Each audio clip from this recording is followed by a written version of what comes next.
Okay, good afternoon, everyone. Let's call the General Purposes Committee meeting to order. We have a motion on the minutes. Second. Discussion, all those in favor, opposed, carried.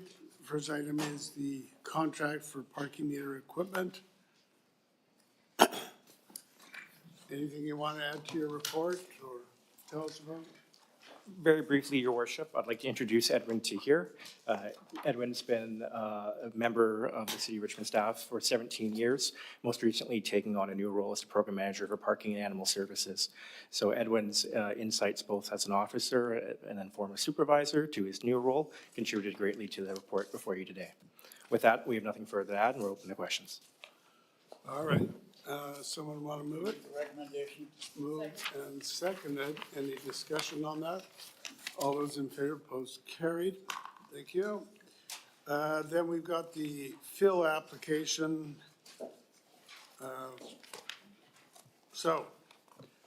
Staff, what would you like to tell us about? We have nothing further to add and we're open to questions. I would like to note that the applicant and their qualified professional are here today should there be any questions. All right. Discussion. Recommendation. Okay, so it's moved and seconded. Councillor Wolf, hang on. There you go. Thank you, Your Worship. I have a few questions. Maybe a variety of people might be able to answer them. The first one, there's multiple reports combined here, and one says that the plan is to grow grapes and raspberries on the new top surface of this project, and then another one says crop rotations. So which one is it? The intention of the application is to bring the property back to a farmable state. At this time, and it was noted on GP 50, that there's a variety of crops that might be grown in terms of a finalized farm plan. I'll have to defer that to the applicant. Yeah, and on page 75 is where it mentions grapes and raspberries would be the crops. Quite different. And then the next question I have is in regards to the riparian management area. It mentions on page 46 its location, but then on page 43 it also mentions that there'll be a wheel wash facility, and it seems like it's referring to the same location. So we have a riparian management area, and that's where we're going to do the wheel washing of the trucks that are unloading? The RMA protections, so as part of the permit process, should this application receive council and ALC approval, the applicants are required to work and retain a qualified environmental professional to draft and implement an erosion and sediment control plan that would protect the RMA. Throughout the process, staff would monitor and evaluate to make sure that no damage was done to the RMA through the soil fill process. All right. The next one I have is the estimation of truckloads, because this seems like one of the larger projects we've had in the most recent history of putting fill on agricultural land. It's reaching the maximum of the security deposits. Are we looking at like 4,000 to 5,000 truckloads? Is that like an estimate? Potentially quick, I wouldn't do quick math off the top of my head, but the application being for 73,000 cubes, if memory serves, is on average semi-truck load can hold about 7 to 8 cubic meters per load. So I think that's probably more than my estimate was. It'll be more than 5,000. But staff can certainly take that back for a more accurate number. Okay.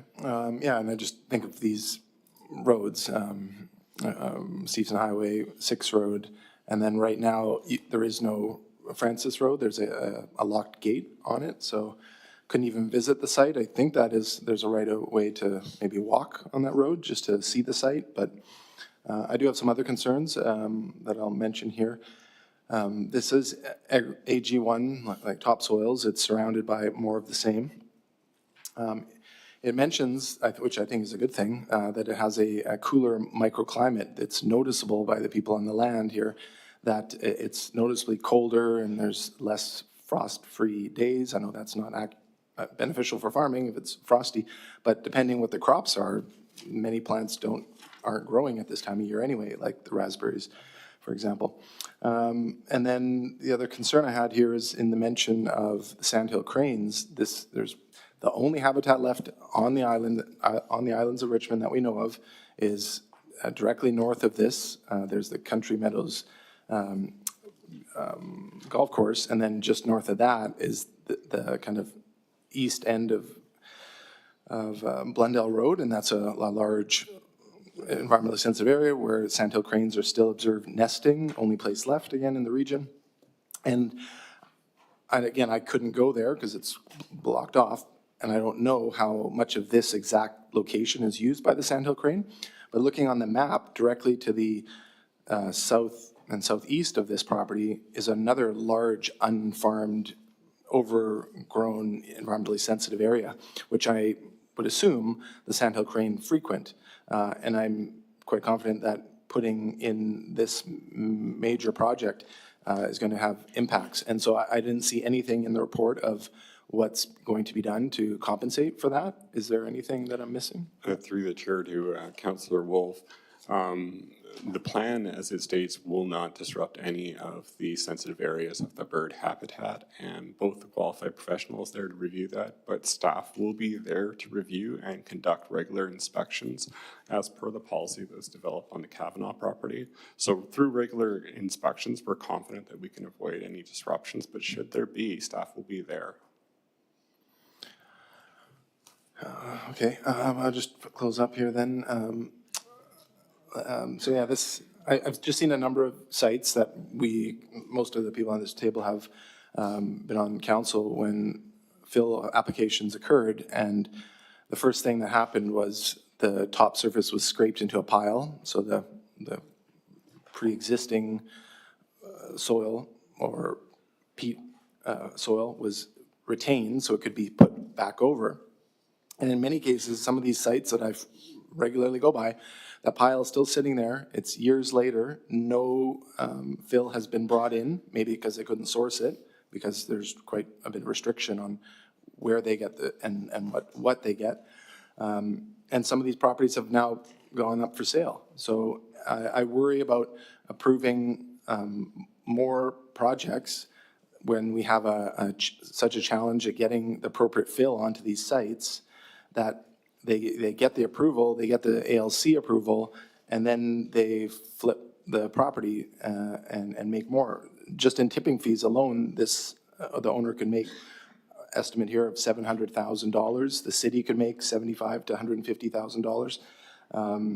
And I just have, and it's not that I don't appreciate the proposal coming from Richmond Country Farms, because yes, we need to grow more food in Canada, and this is a great agricultural operator in the city that does great work.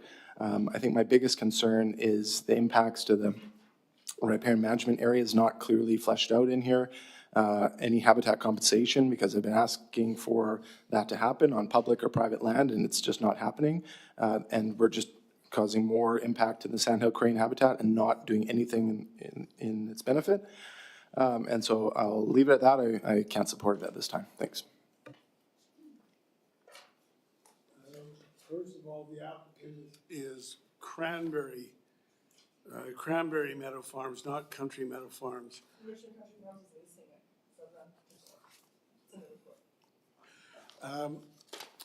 But can you comment on the gross income, gross revenue has been noted, but what are the expenses? Because you talk about that in your report.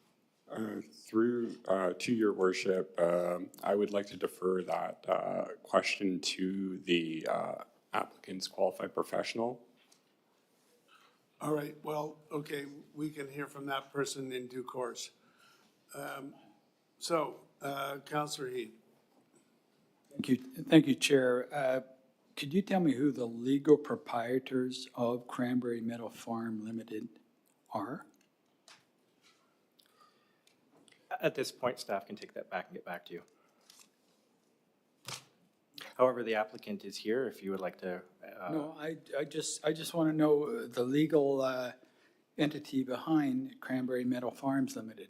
It's, I know that their consultant is here and they submitted it, but from a legal entity point of view, that's what I want. So I'm hoping that gets back because I won't be voting or approving this until we get the legal entity. The second. Well, isn't the applicant here?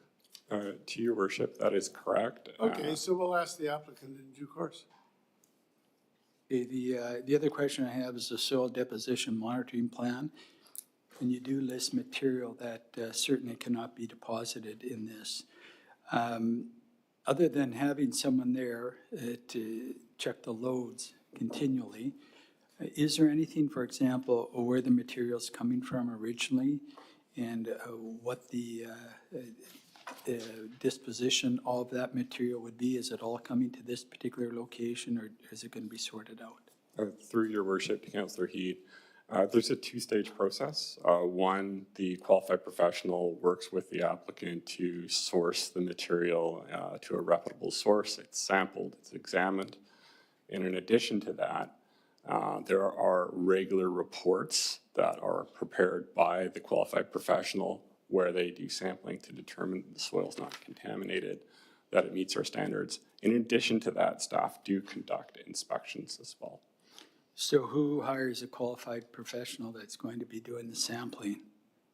Through your worship to Councillor Heed, again, it's a two-step process. So the applicant themselves retains their own qualified professional, and then the city as well retains an independent qualified professional to verify that, whose name is outlined in the report. I believe it's Mr. McTavish. So it's a two-stage system of checks and balances. Okay, the province was looking at a program where they would have a monitoring of the original location where this is coming from. Is this part of this, or can it be part of this? Through your worship, Councillor Heed, that's correct, and staff were also looking at it. We're still exploring that program. Staff can definitely look at some of the providers that are out there. There are multiple that provide tracking software. Some have featured GPS. At this stage right now, it's not within the requirements of our bylaw or our policy, but we are looking into it. The province doesn't have regulations through the LC to have a tracking system in place. It's very much that system of qualified professionals, but it's something that staff are looking at. I'll just make one final comment. I think we should do this, and it's certainly something we should be looking at. But these are just simple questions I think that we should have answered before we start to vote on it, because I'm all in favor of increasing the farm production whatever way we can. But let's make sure it's done right, because I'm sure these are reputable people that are coming forward. Yeah, we'll hear from them in due course. Okay, Councillor Glanders. Hang on. There you go. Thank you. Thank you, Mayor.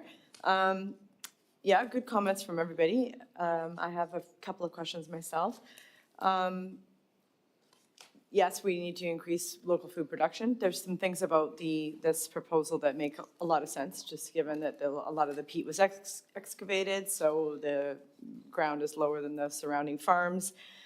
So then it was suitable for growing cranberries, but then they don't have their quota anymore because there was an oversupply. So they're diversifying, and we do want to grow more food. So that all makes sense. Definitely have to be concerned about what we've seen so far in Richmond is these large-scale fill operation coming in, filling, and then the land just going up for sale.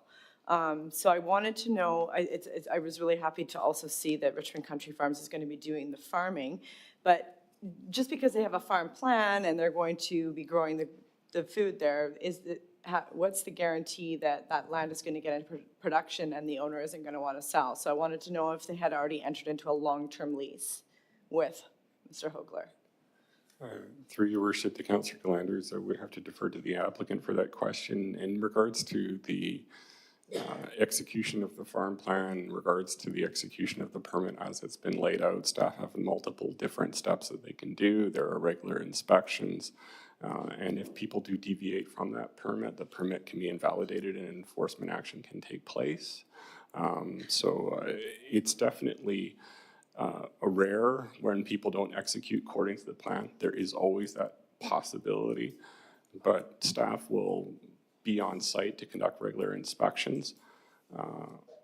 we also understand that the applicant is a longtime farmer within the Richmond community. So certainly, if past is a predictor, there's evidence to suggest they have every intention to do that and not flip the property. Just to follow up on that, sorry, the owner of the land is a long-term farmer in Richmond as well? The applicant, Gord Miken. Okay, that's great. And do we ever do a bond? In the past, I think we've put bonds on to ensure that the plan is implemented. Is that something that's automatic now? Through your worship to Councillor Galanders, it isn't automatic, and I would defer to law regarding the possibility of issuing or having a bond in place for the execution of the farm plan. So maybe for Monday, we could look at having how we can add a bond on to make sure the farm plan is executed, and if it's not, then that they would have to pay that. And then when it comes to layering the soil on top, I was really interested to read, it says, if it was a city requirement to layer the mineral soil on top of the peat instead of excavating the peat, because that's something that we've been talking about for a few years now, and that's what the Food Security and Agricultural Advisory Committee has presented about, the success on the Garden City lands with doing it that way, and then the uncertainty whether the ALC would approve it to be done that way. But it is in the report that the applicant would be willing to do it that way. And it said that the city would have to require that in the permit. So would we make that requirement now, or would we wait until the agriculture, the ALC comes back, and then we would put it in as a requirement? Or would it have to go in the package now that goes to the ALC? Through your worship to Councillor Galanders, it would go through as is in the package, and it is a new concept of doing that, although we've done that prior to that with the Garden City lands. But it would be as per the permit, the terms and conditions that are in there. The city has the capability of enforcing that. So we would hold the applicant to that. Yeah, well, I would like to do that, so we don't have to do anything with that now. And I think that it would also be less disruptive to the Sandhill cranes too, if it's not piling all of the peat as well, and this huge production, it just it seems like it's less invasive. And, oh, just one more question. We had an application like this where it was a former cranberry farm, and they wanted to fill it to do nursery trees, and that was that large one on Westminster Highway and 7 Road, and that was rejected by the ALC. Do you see, I mean, I guess you can't predict, but what are the differences? It seems like they don't want to approve the filling of previous peat cranberry. Is that the case, or was it a number of other factors? Through your worship to Councillor Galanders, certainly when you're working at another level of government, there's no guarantee that they will approve this. Staff do work extensively with the ALC. There's regular communications, mostly on the enforcement side. But we haven't heard any preliminary concerns. That being said, there could be issues that are raised later. And as far as the criteria why they're rejected in the previous example that you brought up, I would have to take that back and get back to you on that to read the proper justification for the rejection. Okay, thanks. All right, just before I go to Councillor Hobbs, on this issue of the performance security deposit, I see in the report you're talking about if this went ahead, you'd require a security deposit of $200,000, and that would verify performance? Through your worship, to your worship, that would verify the terms and conditions of the permit.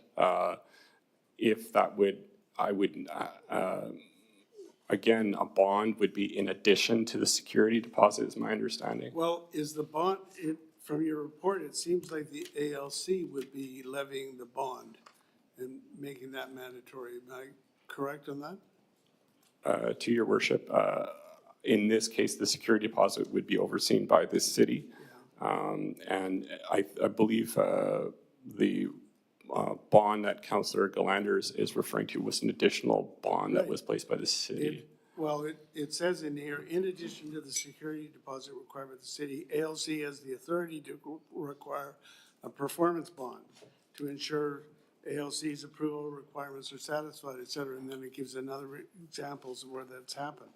So isn't that what you're talking about? Like the security deposit of $200,000 plus this performance bond sounds like it's an ALC deal. I think that performance bond is that they completed as per their permit from the ALC, but then I was more referring to implementation of the farm plan.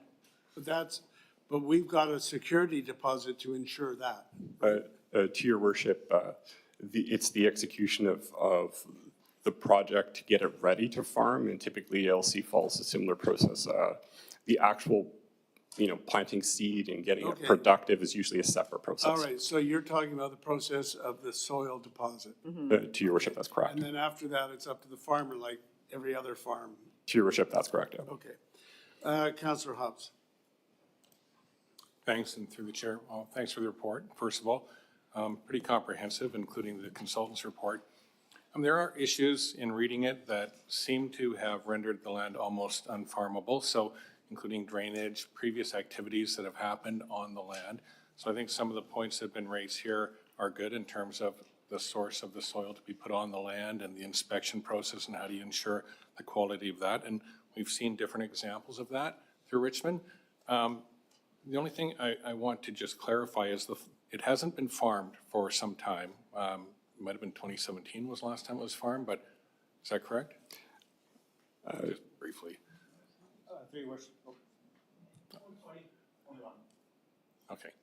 Okay, thank you. So the issue for me is, and this is from talking to farmers actually in Richmond, the nature of the land sometimes just gets to the point where replenishing the soil with topsoil is a necessity. So I will be supporting it going forward to the ALC, but I think the points that have been raised are really important, and I'll be looking at that when it comes back, including the sandhill cranes, which I've looked at from up high and beyond, and that's a very unique spot in Richmond. So, but I think the point is, when we talk about, I think 39% of farmland in Richmond, it sounds good, but when I actually drive around and look at farmland in Richmond, I think the percent being farmed is substantially less than 39%, and some of that land does need some remediation to make it farmable. So if people are willing to do that in a responsible way, I'll support that. And sometimes it happens and people flip the land or whatever, and maybe we can't control that all the time, but this report so far I will be supporting. Thank you.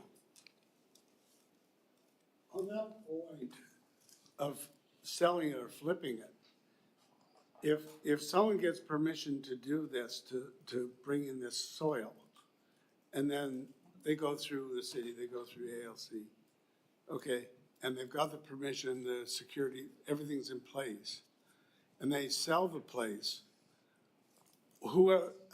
surely whoever buys the place, if they want to carry on with that fill operation, would be bound by the same conditions, wouldn't they? To your worship, it would seem so, but I would defer to law for the contract aspects of that. Tony?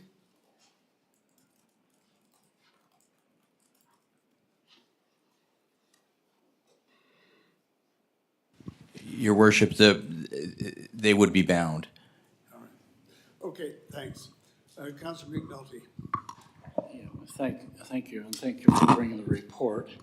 It's always encouraging to see land coming back to fruition and to be on it. However, it's interesting, the discussion around the table. And I'm going to ask, I get a feeling of doubt and uneasiness with this, and I'm sure. Through you to staff, and maybe you can't answer this, but Mr. Craigman, do we know about the Kavanaugh guidelines? And were they applied to this site? To your worship, to Councillor McNulty, they will apply. As part of our program, we work very closely with the ALC. In addition to the ALC, we have measures in place that are perhaps exceed any other community in terms of working closely in terms of inspections and additional conditions, and we plan on doing that for any future project, or in this project included. Well, maybe I missed on some of the answers then. I don't get the feeling we are applying the Kavanaugh guidelines. You mentioned there are regular inspections. Mr. Kavanaugh had to document every truckload that happened to go in there. All 10,000 truckloads as they will cross through the gate. He had an agroologist there and on it. And I guess what I'm trying to get at here, once we sign off and we go with the LC, and we can't put any guarantee, and I never guarantee with the LC, Your Worship, is they have their own rules and regulations and what they do with people. And it was interesting around the table, members of council wanted to make sure the city had security. And I want to see security because I don't see it here. The city needs to approve everything. As Worship said, if somebody wants to sell it and flip it, it's a new ballgame. It's not going to fall under it. And I'm not saying these people will. I want to give them the best benefit of the doubt. But I think we're forgetting something. We're treating this one differently than we've treated others in the past. And we do have a standard, and it is high. And I think we need to apply that. And that's why I asked if staff, and I didn't know if you were newer here and it went back before your time. That's why I didn't want to put you on the spot. To your worship, through to Councillor McNulty, I just turn your attention to GP 27, page 4, the second paragraph. Whilst it doesn't stipulate that this is a Kavanaugh condition, it is something that stems from it. And it states that as the agrologist is to provide city inspection reports every 3,000 cubic meters. That's the highest standard in the province for a community to implement that, and that far exceeds the regularity for reporting that's outlined by the ALC. And that was what we did for Kavanaugh? Through your worship, to Councillor McNulty, I believe this stemmed from that. This might be even in excess of that. Well, I'd hope that you're checking. I do want to support this, and I do, and we did also, I do recall, correct me if I'm wrong, and I've been wrong before, that the city had a bond put up by Mr. Kavanaugh as well as the security, as well as the ALC. We taxed him to the hilt, and I'm not saying it was wrong, because we had great standards and answered many of the questions around the table. So that's the only thing. By Monday, I'd like to make sure that maybe council members get a copy of the Kavanaugh report so that you can do your own checklist to see that things, and it'll answer everybody's questions, and everybody be satisfied. We want to make this particular development a tremendous success, adding to our inventory, and I want to wish them the best, but we also want to make sure that the rules are the same for this one and every other one that would come forward. So we get that, Your Worship, by Monday, a memo or whatever, however, on it, because I remember at the time, for those who were on council, we had tremendous discussion about Mr. Kavanaugh and his Christmas tree lot and what we put in there. And if you go up there now, everybody's happy about what he's done. And he's even offered trees back to the city. Okay, thank you. Now, to be specific, so you know what we hope for next week, subject to what we may say subsequently, if you could just give us more information on the precedents for the requirements, both of the actual deposit of fill and the financial requirements for the last number, but include the Kavanaugh one, which kind of set the standard a number of years ago. To your worship, yes, staff can lay out all the conditions of the Kavanaugh report in the form of a memo and get it to council in advance of the council report. Councillor Day. Thank you very much, Mayor Brody. It has to be said, the reason we're so queasy and asking so many questions is because we've been burned so many times in the past with these dump fill, whenever you pay for soil and you get a tipping fee, it makes us, the hair go up on the back of our neck. So that's why we're so queasy about this. Even on the Garden City lands, which was city land, we brought in crappy soil, and Kwantlen had to plant a cover crop and rototill it under to get more organic material there. So we've been down this a few times, but I'm optimistic that having the most strictest rules of probably any city in British Columbia is going to make sure that things are done right. I just had a quick question on page GP 72. We have a report from Geo-Pacific Consultants, and it's dated February 2023, so it's not very new. But it says that we note that it is intended to install a new jet fuel pipeline to service Vancouver Airport. Has that already been done?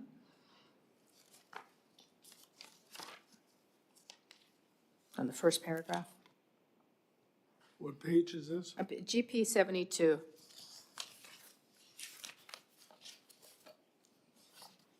Through your worship to Councillor Day, I can state that the project itself doesn't impact the pipeline, and there was a separate consultant report regarding this. I'm not clear of what the intention of a new runway of that pipeline might be, but I can refer that to the consultant. Yeah, thank you. The reason I ask is because we know that we're unfortunately getting a pipeline right through the middle of Richmond that would go all the way to IVR, pumping, there'll be 80 million jet fuels, 80 million gallons of jet fuel and barrels of jet fuel at the river. But the reason I ask is because if they haven't already installed it, and then all this work is done to remediate this land and turn it into viable farmland, and along come the people from the airport that decide to start digging up Francis to put in the jet fuel pipeline, it's kind of counterproductive, so. if you could Your think- worship, sorry. I think it's already done. Yeah, through you to Councilor Day, that the pipeline is already installed and operational. Perfect, so that is done, so we don't have to worry disrupting the project. Okay, well, I hope it goes through, and I hope that we can see grapes and raspberries and everything else growing there in the very near future. Thank you. Councillor Howe. Yes, Your Worship, I have two questions. Now, my first question is, do we feel that, or staff, do you feel that we got sufficient tools in place to safeguard, the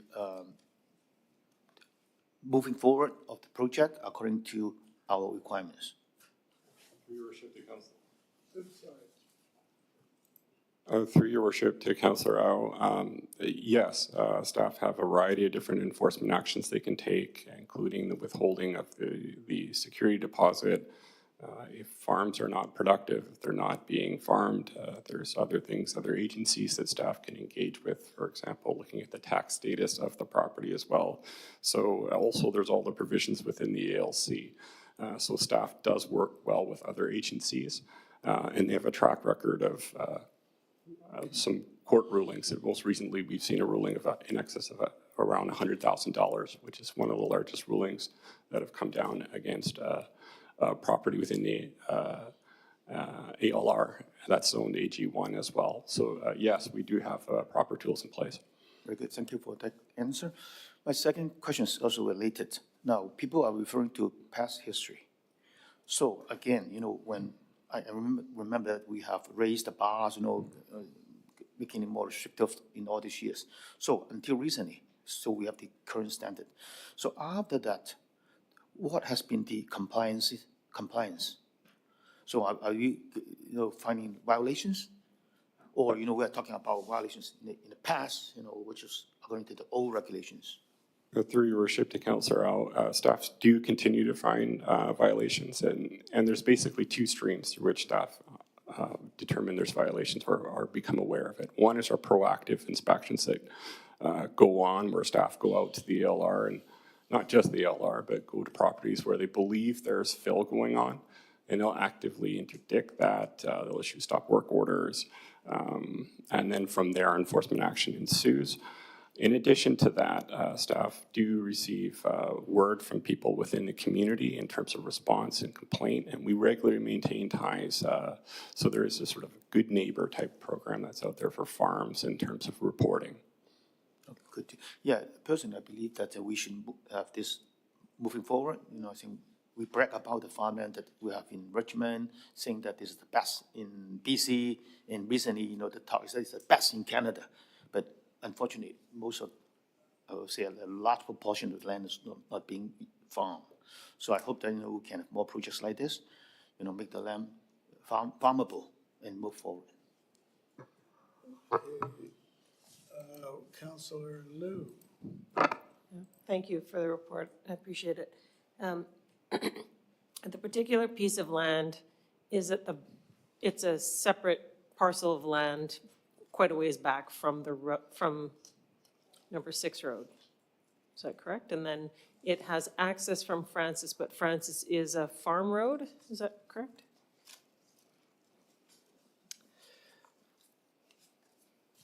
Through your worship, Councillor Liu, this property is not currently accessible off the primary road, the north-south connector. There is a farm road of sorts that will get you back to this parcel in question. Okay, and then the applicant has access from either their own property or other properties that they're farming? Through your worship, Councillor Liu, that's correct. Okay. And because it doesn't abut like an actual driving road, that even if they filled it, there's not much to flip because nobody could put a house there. There's not much else you can do with this property at that point, unless someone else were just wanting it to actually farm it. Through your worship, Councilor Liu, utilities on this parcel are quite limited, given its remote location. So putting a house or things like that on there would be a challenge. Okay, but it would still be agricultural uses, and like, because it's so far set back from the road, there's no opportunity to put a house or anything else on that property. Through your worship, Councilor Liu, at this time, no. Okay, thank you. Councillor Gillanders. Thank you, Your Worship. I just had a couple more comments and a question. With regards to referring to the Kavanaugh standard, I refrained from using the name when I was first speaking, but I don't think that example is what we are trying to aspire to, because in that situation, that land was purchased at a very reasonable price. They got the biggest fill application approval that we've ever had in this city. And it was millions and millions of dollars of revenue that funded an 11,000 square foot mansion to be built in a massive barn and garage. And the land has never been farmed. There was a row of deciduous trees that was put behind the house, and the remaining 30 acres not a thing has been planted in there, and now that property is for sale. So it was a money-making venture, and yes, the land is probably in a better condition than it was before. Other farmers in the area have attested to that field got particularly slogged and it wasn't farmable. But if anybody can afford to buy that parcel now with that massive house on it, will remain to be seen. And I think that since then, we have actually improved our soil bylaw, and we have increased a lot of the volume fees that the city gets, and we've taken a little bit of the profit out of it. There's still a bit of money to be made because there's a huge expense to doing this, but it's not the same money-making venture that it was back when we did it on the Kavanaugh property. So I think that we've actually improved the standard quite a bit. We've also redone our agricultural viability strategy since that time. So I think that the standard now is probably better than it was. So I don't want to keep referring to that because every time that comes up, it kind of burns me because it didn't actually work out. And on GP 28, I just want to say that in that last paragraph, where we're talking about the additional benefit is that with our flood protection management strategy, we want to do widespread land raising across the city. I just want to make sure we're not ever encouraging farm fill applications because we want to raise land, because I know that we do it on the residential footprint, we do it under the house, we do it on our cities, streets, bringing everything up above the road level, but it's really important that wherever possible, we're not detaching the water table from the farming soil and that the root crops get the water from underneath. And, sometimes it's necessary, but it isn't always necessary. And I wouldn't want to say we need to fill all of our farmland to reach our flood management. And I don't think we need to, right? We can do it in the other areas without needing to raise all the farmland. Through your worship to Councillor Gillanders, I'm not aware of that aspect of the city's flood protection management strategy and the linkage between the raising of the farms. Okay, thanks. So in terms of, sounds like we need more details about the, whatever that was. What's his name again? To your worship, Kavanaugh. Yeah. Ooh. Okay. So, thank you, staff. Don't go far because there may be more questions for you. Now, we've got, the applicant is here, and I think, is the agrologist here as well? Yes. So come on forward. Okay, have a seat. Please introduce yourself. Lucas Hogler, one of the owners of Cranberry Meadows property and farming for Richmond Country Farms. You want to introduce the other That's my partners, my brother Nelson and my cousin Gord Mation. And missing is Harry Hogler, my father, who's also an owner. And just to be clear, just a minute. Let's Sorry. Introduce yourself. Sorry about that. Stuart Brown, professional agrologist on the file with PGL Environmental Consultants. Okay. Yeah, just to be clear, when we were reading and it's talking about the grapes and raspberries, that was the previous application that you all passed, that the Land Commission said no on. Now, what's going on with us at Country Farms is we're renting a lot of satellite farms all over the place.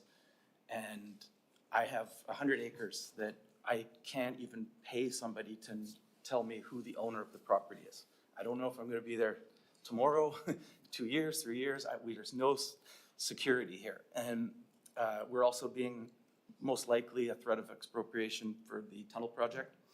And access to these satellite farms is kind of gonna be hindered due to the fact that we're going to probably lose our rear entrance from our farm at 12900 Stevenson Highway where the Country Farms Market is. And it is the hub, and our whole main focus is to grow everything for that market. Everything is being sold out of Richmond. Previously, it was about growing grapes. I've since fixed that problem. We went and bought 30 acres in Osoyoos and Oliver. We've planted that, and we're good. But it's the row cropping and all the perennial fruits and vegetables that I'm trying to, where we do rotational row crops and stuff at that site. The problem is when we're talking about frost and the ability to farm that property, it's not that there's no ability to farm it. We could get out there with equipment in August, but the crops that we grow, we need to be in the market early, so we want to plant as early as we can. And you can't get a piece of equipment. We've tried articulating tractors, 8 tires. You get stuck in the middle of June, and we need to get corn planted. The latest crop of corn would be July 1st. This is the latest. By the time it's time to pick that field is flooded. There's root rot. You're going to lose it on that end. In early spring, you're going to get frost every single morning because of just the fact that it's not topsoil that we're farming. We're farming something that was peat mined for 20 years. It's, over a meter of that soil is in California now, and it was used for whatever they used peat bales for. It's a different kind of muck, and it's very, very hard to get a seed bed to go. It cracks, and then the second it does that, you're sunk. And that could be in the middle of the season. So there's a lot of problems. So our idea was to grow things that the market is good at growing. And there's some pH factors and other things, but those were kind of the main problems. As for securing, are we gonna flip this property? No, to have 20 acres or almost 20 acres of land in Richmond, it's some of the only land that we own.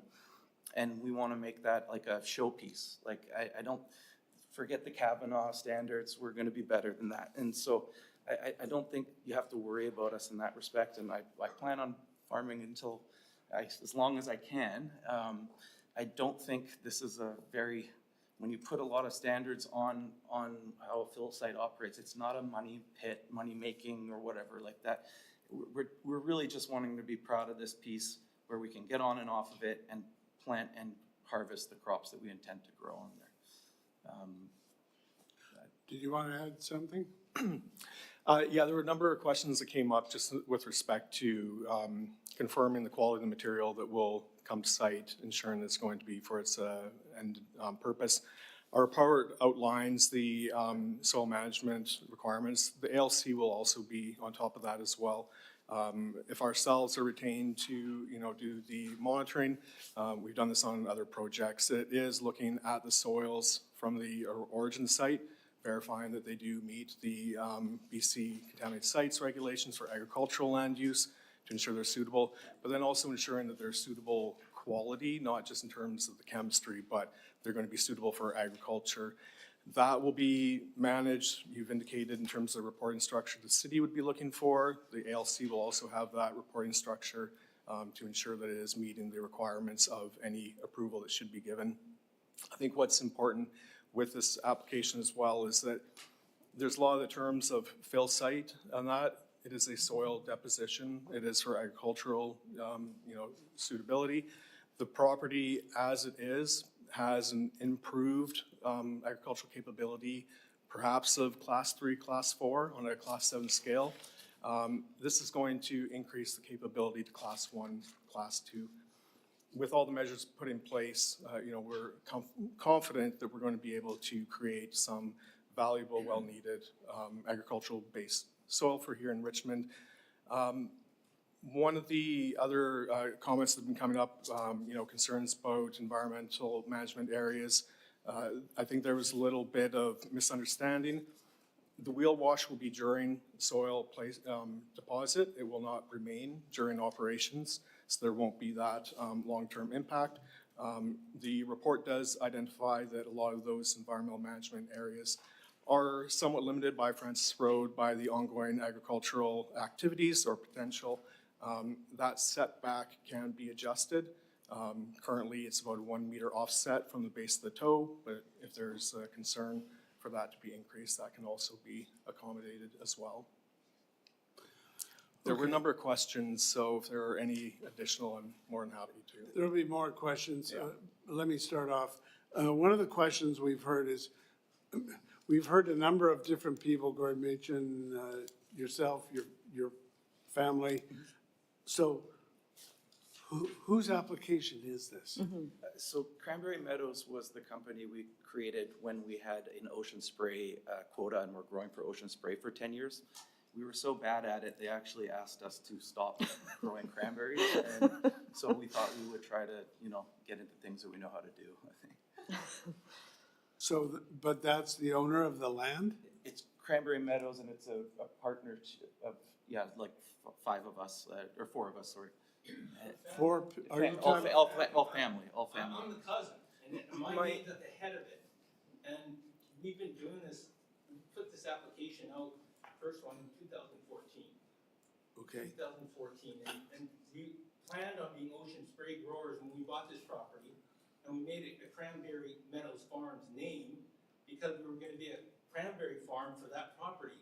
And because we have friends in East Richmond that are also cranberry farmers that enjoy the ocean spray contract. But we couldn't, we did what we could, and they were all willing to help us stay through, and then they just shook their heads and, I don't know what's going on with your property, that kind of thing. So our intention was to be ocean spray growers, but if there was never ever cranberries there, that property would have still been bought, but we would have been under the Richmond Country Farm designation. We just kept it there because it made it easier for the transition from the previous ocean spray grower to our ocean spray contract. Okay. So that's the only reason why it's Cranberry Meadows, and I'm sorry for that, but the boys were telling me we need to let them know that this is a Richmond Country Farm parcel of land. So the Hogler family owns Country Farms, right? Richmond Country Farms, yes. Okay, so it's basically under that umbrella. Yeah. Have I got that right? But if we were selling cranberry, it's all going to the States to ocean spray, so there was no emphasis at the time when we purchased it like 20 years ago to be under that, and we had a partner, our cousins were partners at the time. Okay, all right. Now, have you determined what the source of the soil, where would the source of the soil be? So the specific source at this point, no. I think like most applications for bringing in soil, you are having to go through the city, you're having to go through the LC process as well. So they will be sourced from within the Lower Mainland. Specific locations, I'm not able to say. I wouldn't be the one sourcing, and I don't believe the applicant. All right, and you're, as part of the sourcing process, Yeah. you're applying certain standards. It has Yeah, so typically what happens is once source locations are identified, there's either a phase 1 environmental assessment, which looks at current and historic activities on the property and adjacent properties to determine if there's a potential of a risk of contamination similar to any property transaction. And so that would be the first step. If there's a requirement for sampling of the soil material, that can also be implemented. But yes, the material will be verified to come to site as being clean. All right. I think there's also a lot of different scenarios here and different, you guys might want a different way that it's done, whereas the Land Commission might say that doesn't work as well. I know there was talks about, oh, we don't want the carbon of all the peat to be exposed, and you should put the fill deposition on top of it, whereas maybe the Land Commission says otherwise. I mean, we have some equipment that can screen fill to get rid of any impurities or aggregate, but I mean, that might not be what you want or what the land commission wants, but it's, we can sort of work. We got some questions here. Councillor Heed. Yes, I just want to make mention, I feel a lot more comfortable knowing there's very few families in Richmond that have decades and decades of experience, the Savages, the Mays, the Mitchells, the Hoglers. Absolutely. And I feel a lot more comfortable moving this forward, knowing that you're not going to pull the wool over our eyes like some other proprietors may going forward. I don't think you're going to flip the property. Absolutely not. And, you know, if we're going to expand growing in Richmond, selling in Richmond, and, you know, everything that your family does, I feel absolutely comfortable on this. And I know that if we have any issue going forward in the city, that you'll be at the table working with us to work through the issues. So I want to thank you very much. I guess Mr. Cowboy Hat couldn't make it today, but thank you. Yes. Councillor Wolf. Thank you, Your Worship. Just, I think, two final questions on this. Thanks for being at the table and contributing what you have so far. First question is, the jet fuel pipeline that went in, did that have any impact and drainage impact on the land at all?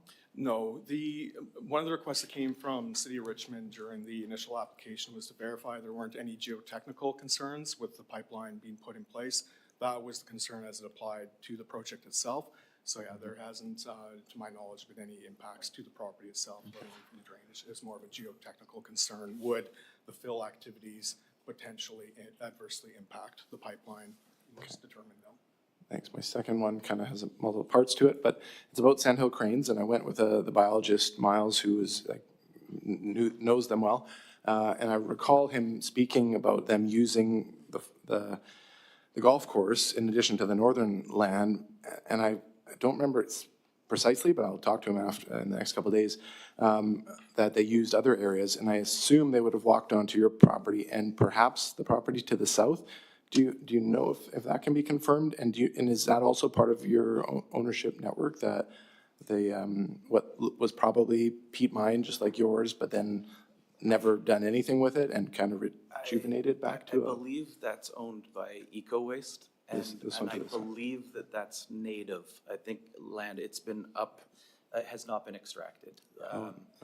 It shows the different, I don't know if in there shows the differential of elevations from our bog height to that property, but I think it's about 1.6 meters. It's a 1.4 meter difference from that southern. Yeah, and so if they walked, I don't know.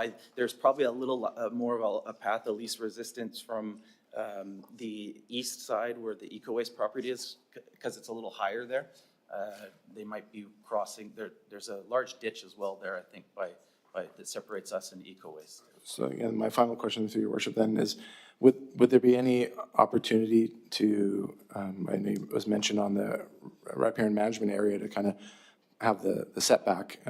Is there any way that there could be a path retained or fenced off, or to, I know you want to have 100% farming on the site, and it's mentioned in the report that you don't want to have any impact on any of that land space. But perhaps where it could have been compensated in the RMA, maybe that could provide a strip for transit to that Eco Waste property, because I know there's ongoing discussion on Eco Waste and compensation, and they want land and what they'll give back and habitat, all that stuff. So I don't know if there's a conversation to be had there, or has it already happened with Eco Waste or part of that land? Well, it is like a right-of-way. I think it's the Savage Road right-of-way. So it's already kind of there.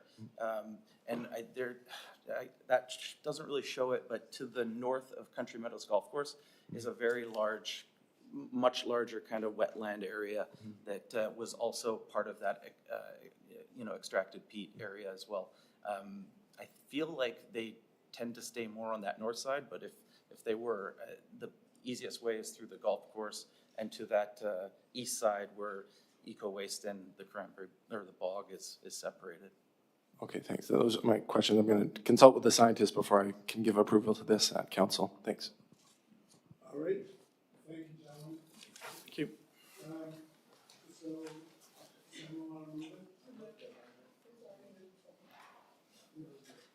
It is moved and seconded. Any further comments?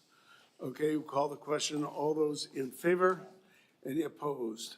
It is carried with Councillor Wolf opposed. That brings us to the Health, Social, and Safety Grants.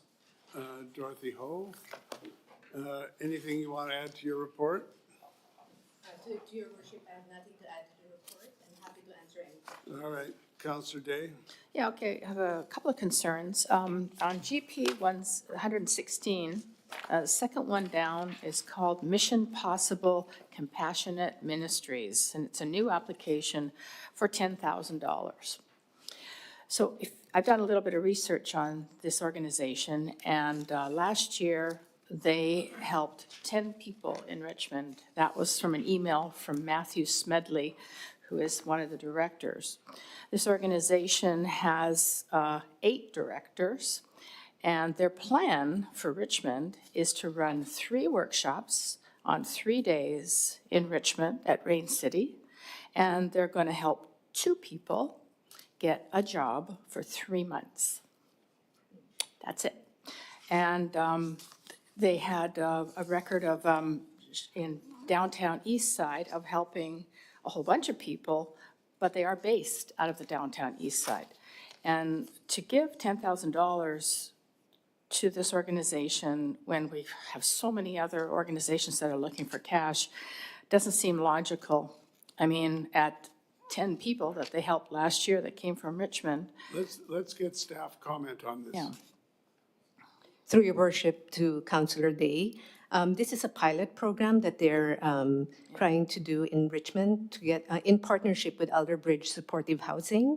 And so if this is successful, then they will be able to provide more people with this kind of training. In addition to the job readiness workshop and the 3-month contract for work experience, they also provide access to one-on-one coaching and wraparound supports for these individuals. And they're only doing the workshop 3 days, 3 days on 3 workshops. And then they're going to send everybody downtown for follow-up workshops, or they're going to do it via Zoom. And I mean, this is the directors. There's like 8 directors. And last year they helped 10 Richmondites. I think we need to take another look at this one. I'm not comfortable supporting it. Yeah, I note on page 1, GP 174, number to be served is 17, Richmond residents is 15. So it's 1 or 2 more than last year, but Yeah. so we hear your point. Yeah, so I would move that we refer that one back, or, Hang on, let's deal with it in due course. We'll come back to you on that. I have 2 other ones that I'd like to make changes to. Right underneath that one, again on page 116, is St. Albans, Parish of St. Albans. Their request was for $65,000 and staff are recommending $38,000.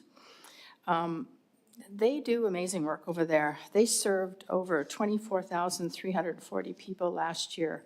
And if you actually do the math at $65,000, that's $2.67 a person. They've got 12 volunteers, and they've got an outreach worker that serves hundreds and hundreds of meals. So I feel that this is a bargain at the requested amount of $65,000. Because as I reached out to staff today, and our outreach workers get paid $97,000 a year. And I can hand this out if anybody wants a copy of it. And to get an outreach worker, 12 volunteers, all these, so many people, 200 to 24,000 people that got meals, it seems like it's a heck of a bargain at $65,000. And I think I'd like to move, when the time is right, that we increase the funding from $38,584 to $65,000.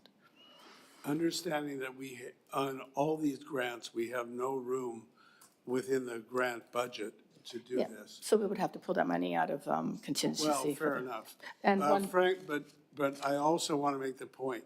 Our first priority should be, if we want more for one, we should figure out what group should get less. That should be the first priority. Go ahead, Councillor. And there's a third one. that I just wanted to touch on, which is Church on 5. They're located on page GP 114.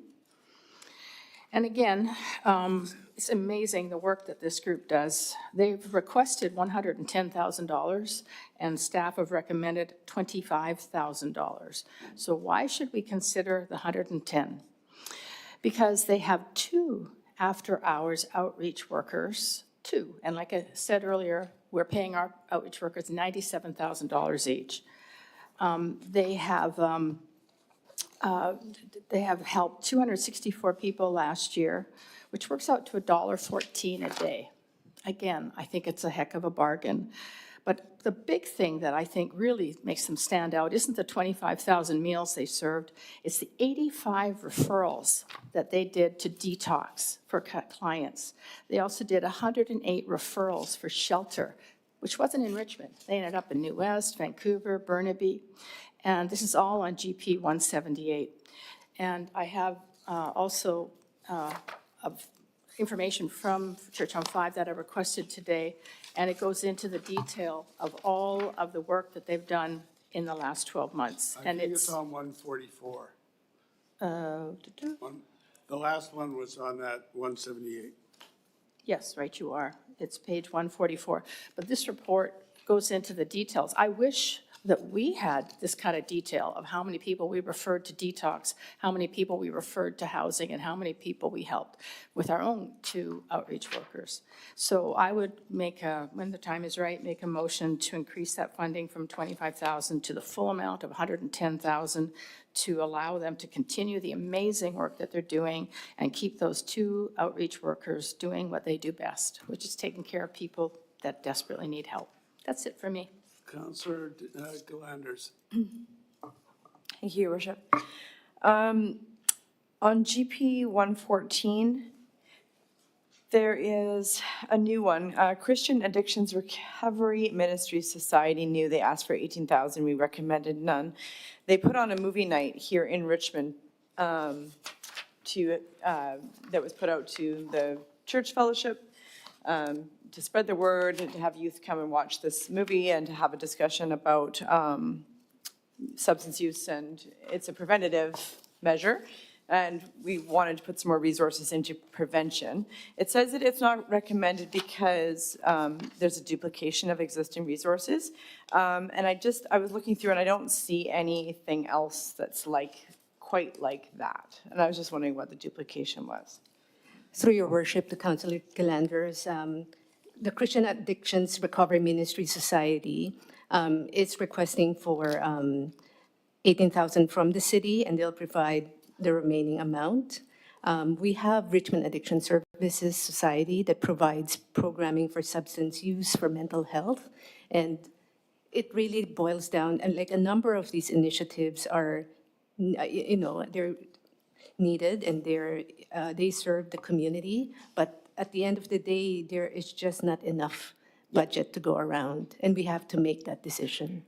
Yeah, I definitely get that.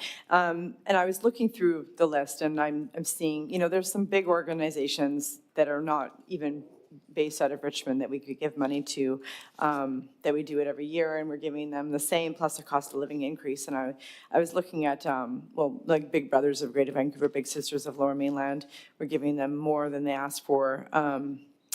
I think you did good work on this. I think that these make sense. But when I looked at the mental health ones, so there's Canadian Mental Health Association of Vancouver, 10,882, because we're giving them a cost of living increase from what we gave them last year. And then they're on GP 115, there's Community Mental Wellness Association of Canada, and we're giving them a cost of living increase of 13,000. And I looked at theirs, and I think theirs is the one that has like a $9.9 million budget. So it's a really, really big organization, and it said services to Richmond not applicable. Which one has a $9 million budget? Yeah, that one. It's the Canadian Mental Health Association Vancouver Fraser branch. That's the one that has and it's on our GP 134. And it says Richmond services received by your organization not applicable. On the society's budget, their revenue is $9.8 million, and then expenses $9.8 just the surplus of 43,000. So it looks like they're in a pretty healthy position. So and then there's one more of these mental health ones. So the Richmond Mental Health Consumer and Friends Society on GP 117. So I see 3. So I just thought if we took off $1,000 from each of those, so we're not giving them the cost of living increase, that could give us $3,000 that we could put towards funding this new Charm Society, just because there's the new BC Pets and Friends that we're giving them $2,000, and I just thought that they did such a good job of this program, and the speaker that they brought out was so inspirational. I actually went to it, and I didn't, they possibly don't need the whole 18,000, but just giving them something to it's kind of like a grassroots, drug prevention thing in Richmond. And I don't know what Richmond Addiction Services is doing as far as prevention of youth, but I don't know, that was my idea. And then, so that's where the money could come from for funding some of the Charm. And then I agree with Councillor Day's comments about Church on 5 and about the St. Albans Church. I would be happy giving them just what we gave them last year as opposed to what they're asking for. So if we were to give the parish of St. Albans 50,000 in total funding, then it would be the grant money plus 11,416 out of the contingency that we did last year. And then for Church on 5, I would also be happy giving them the 90,000 because that's what we gave them last year. I also agree that we need to continue on with that program this year. We've only just recently, I believe, hired our second outreach worker, and they're still coming up to speed. And I think that as our outreach team that we hired with the city gets up to speed with everything that's happening on the ground, I think that one more year working with the after hours team, because I don't know if they're even going to be doing it after next year. So I think it's really important that they work really closely with our team this year and get everything all synced up. And then we'll see what next year brings. But I would definitely like to fund them out of the contingency and RSA that we did last year as well. And those are my only 2 things that I noticed. Councillor Heed. Yeah. Yeah, this is a no-win situation for anything, especially when we have so many people that need these particular issues. And I'm just going to throw a comment out. Staff, and I know you're well qualified to do this, have done a lot of work trying to figure out and reach a healthy balance here. We're not all going to agree with the balance. I think we've got to start looking for whether it's Church on 5, the parish, or some of these other societies that are delivering to our unsheltered population, people that are struggling to find food. I think as a council, we should be looking at something different for them and not tie them into this grant process like this. And I think we've got to seriously consider this because, taking from one and giving to the other, it's going to unbalance everything. So I'm not sure, Mayor, what the answer is to this, but Church on 5, I'd love to give them. The parish, I'd love to give them. There's a couple of others that deliver food, different days of the week. If you go through Monday, Tuesday, Wednesday, Thursday, Friday, you can see there's different organizations that are actually feeding the community. So I honestly think we as a council need to look at some other a source for this and take it right out of the grant process. In that spirit, my suggestion is going to be that we limit ourselves today on all these grants to staying within the budget and what adjustments do we want to make.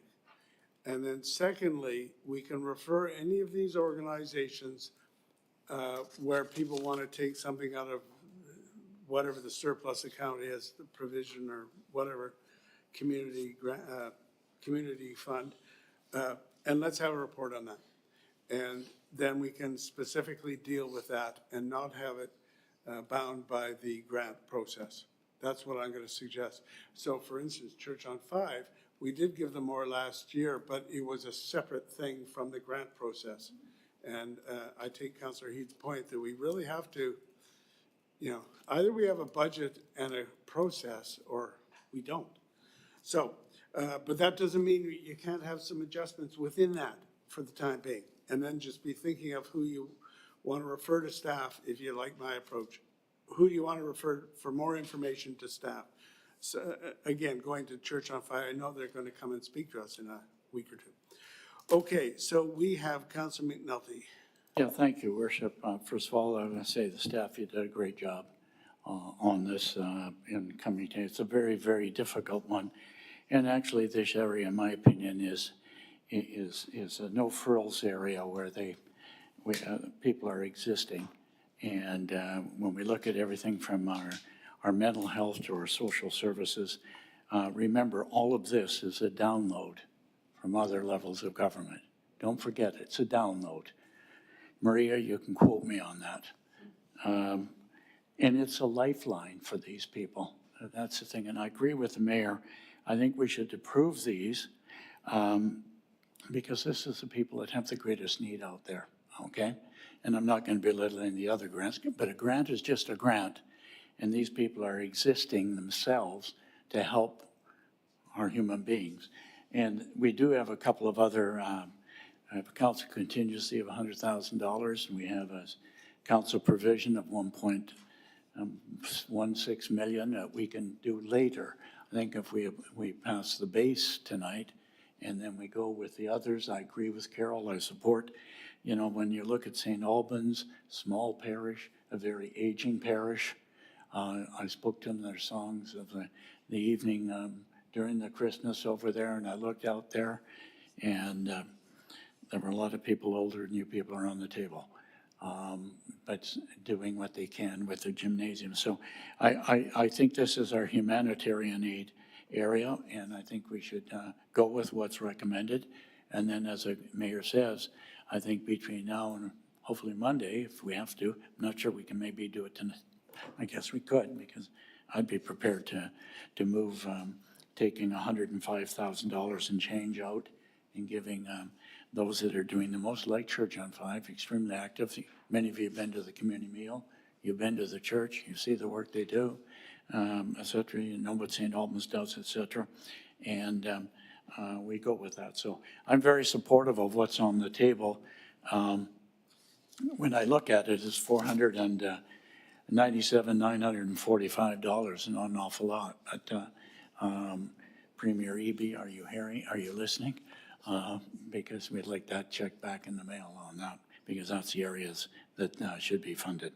So I'm going to support what's on the table unless there are amendments. And if there are amendments, I'd be supportive of the amendment. Thank you. Yeah, just to be clear, before we go to Councillor Hobbs, to be clear, I'm not contemplating that we would have that any supplemental report done for next week.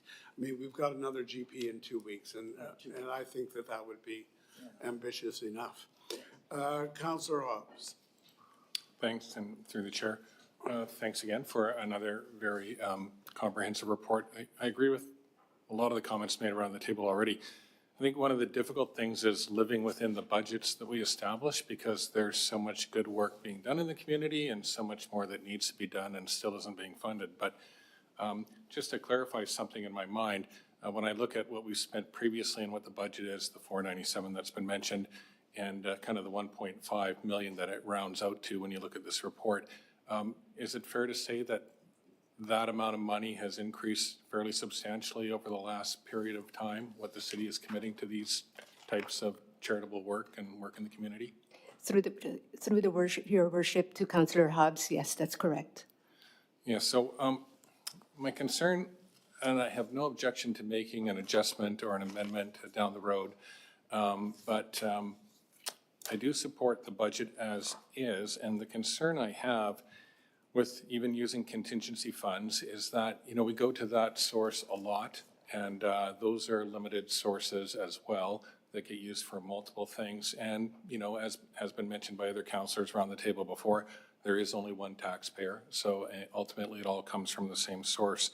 So the Church on Five has been mentioned, and we've all been there. St. Albans, we've all been there. They do fantastic work. There's no question about it. But every year with increasing need, I agree with Councillor McNulty that this is a downloaded expenditure for us, worthwhile, but the province has to be stepping up in terms of what funding they're providing to all municipalities so they can meet the needs of the most vulnerable people in their community.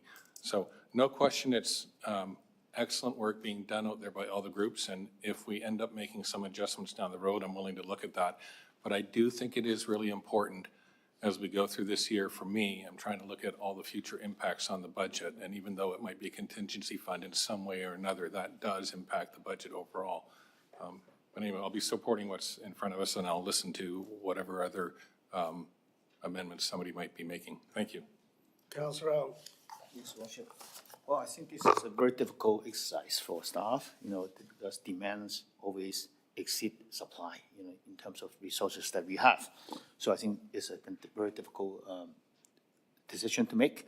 I support basically everything staff recommended. However, I have a few comments. Now, regarding the $9 million budget for that particular organization, I think they're just applying for small funding for a specific program in Richmond, right? It's about the kids program. Through your worship, to Councillor Au, all of the programs that are being funded through the Health, Social and Safety Grant are all for Richmond residents. Yes, and I understand that they are a very big organization. Actually, they're a national organization, covering the whole country. And, this is only a small part of what they are offering in Richmond. Now, and again, talking about overlapping, I have questions about who is doing what and how many people are benefiting from the programs. In the meals program that we offer in the city right now, there are several organizations offering similar programs. I understand that on different days, some on Monday, Tuesday, Wednesday. But in one particular example, Peace Mennonite Church New, GP 116. So they're talking about having a new program for free meals on the first and third Tuesday of each month. But from, the other information, Tuesday is already been covered by St. Albans, right? They are offering 3 weekly meals on Tuesdays and Fridays. So is this not a duplication? Through your worship, to Councillor Au, it may look like there's 2 community meal programs happening on the same evening, but they're also in 2 different locations, and their populations they're serving, one is in central Richmond, and the other one is in East Richmond. And this particular church is close to a social housing complex, and that's part of the target populations that they serve through this meal program. Good, yeah. Actually, I'm not really challenging the rationale behind, but what I want to have is that an overall picture of, who is doing what and how the number of people being served. Because I understand that perhaps another organization, Salvation Army, they're also providing Monday to Friday meals to the community, right? So who are the people that we are serving? Are we, kind of a coordination among them? So that's the kind of overall picture I want to have. Through your worship to Councillor Au, the city has a representative at the Richmond Food Coalition. So this is a network of all the emergency food providers, and they do coordinate, they try to coordinate all their meal programs to serve the Richmond community. But do we know for each night how many meals are being served, either, on a certain location or take away or, a free delivery? So do you know on each night how many people are really receiving their free meals? Through your worship to Councillor Au, there's an average of between 100 to 120 meals for community meal program. It's a sit-down meal, and an average of 60 to 80 takeout meals every night is what is being reported in the Richmond Food Coalition. Thank you. Councillor Day. Councillors, just read the full report, which, like, for instance, for St. Albans, for example, would be on page 176, 177, 175, sorry, I stand corrected. Sorry, 170, I got it wrong. Parish is on 178. One of the things that they do, this is incredible, they make 52 food hampers every week and send them out to families. Those 52 food hampers serve 245 people every week. I mean, the value that we're getting for $1 on that alone is worth giving them the $65,000, because it actually, like I said earlier, of all the people they serve, it works out to $2.67 each. We can't even make a sandwich for that. And the same with Church on Five. I mean, when I look at the request of 110 and staff coming back with 25, I just shake my head. There are, you know, so many referrals to get people off of the services, and they're serving so many people. It's like over almost 300 people that they're taking care of. But I'm looking for full funding for those two, which works out to $111,416. I think we've been through this, Yeah, haven't we? I just want to I point. want to get a motion on the floor. Okay, I just want to have a question about that. In our cash and reserves, which is in finance after this meeting, we have $1.76 billion. We make an interest at 4.45% of $78 million a year. I think we can afford the $111,000 for these two very, very worthwhile groups. So my question is the plan, Mayor Brody, to vote for everything that's on the report and then have a referral back on those two, and also look at? Well, there'll be a referral on whatever group anybody asks for. Okay, so we approve this and then we come back to it. We don't amend it. Yes, we'll recommend the grants, approve the grants, recommending them to council. All right. And then we'll have a further discussion in a few weeks about the rest. Now, I just want to make the point that if you look at Parish of St. Albans, they're serving over 24,000 Richmond residents. Peace Mennonite Church is a smaller amount, and it's a very small program compared to, you know, it's 3,114 Richmond residents. So it's the same idea, but it is a bit of apples and oranges. Okay, Councillor Liu, then I'm going to get a motion on the floor. Thank you, Worship, and thank you to staff for this. I know this is a lot of work, just reading through all these pages of stuff and what everybody's doing and trying to get a feel for. Many of the groups are dealing with the same people. Yes, they're dealing with them on different days of the week. Different things are going on. Some are providing hampers, and I think that's commendable. So is the food bank providing hampers. So there's a number of organizations doing similar things, and I think we as a council need to kind of pull up to that 10,000 feet and ensure that there's sort of the smoothing of those service delivery and support it as much as we can. I think we've got a budget in front of us that talks about how much we're wanting to support it by. Of course, we can always change it, but I think this is a good number to work with. And I also don't want to be in a position where we're pitting one group against the other, you know, saying that you're a few more hampers or whatever. Like, I think our goal is to support the different organizations that are all doing good work here and not try and, you know, take money from one, give it to the other, and try and get everyone bent out of shape about this. I think the goal is to support people in the community in that. So thank you. I'll be supporting it the way it is. I think staff's done a lot of work, and I don't know that jiggling numbers here and there makes sense. All right, my suggestion is someone move it as is, and then we'll do it, and then we'll have some amendments. Okay, Councilor McNulty, you've got an amendment.